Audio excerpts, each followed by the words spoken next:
നാടൻ പച്ചച്ചീര നമ്മൾ വീട്ടിൽ വളർത്തിയതാണെങ്കിൽ ഏറെ നല്ലത്.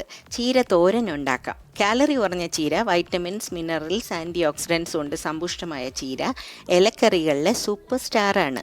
ഭക്ഷണക്രമത്തിൽ നമുക്ക് ഉൾപ്പെടുത്താം.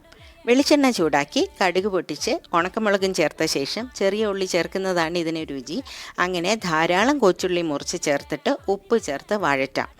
വലിയ വഴറ്റലൊന്നും വേണ്ട. ജസ്റ്റ് ഒന്ന് നിറം മാറി തുടങ്ങുമ്പോൾ ചെറുതായി മുറിച്ച നാടൻ ചീര ചേർത്ത് ലോ ഫ്ലെയിമിൽ അടച്ചു വയ്ക്കുമ്പോൾ വാടി കുഴഞ്ഞു വരും. അപ്പോൾ നടുവിലൊരു ഗ്യാപ്പ് ഉണ്ടാക്കി വെളുത്തുള്ളി ചേർക്കാം.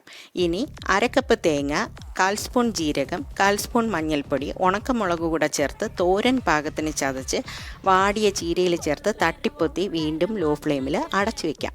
ഇത്രയേ ഉള്ളൂ. 5 മിനിറ്റിന് ശേഷം നല്ലൊരു മിക്സിങ്. പോഷക സമ്പുഷ്ടമായ ചീര കഴിച്ചാൽ അയണിൻ്റെ അളവ് കൂടും, സ്കിന്നിന് നല്ല ഗ്ലോയും കിട്ടും.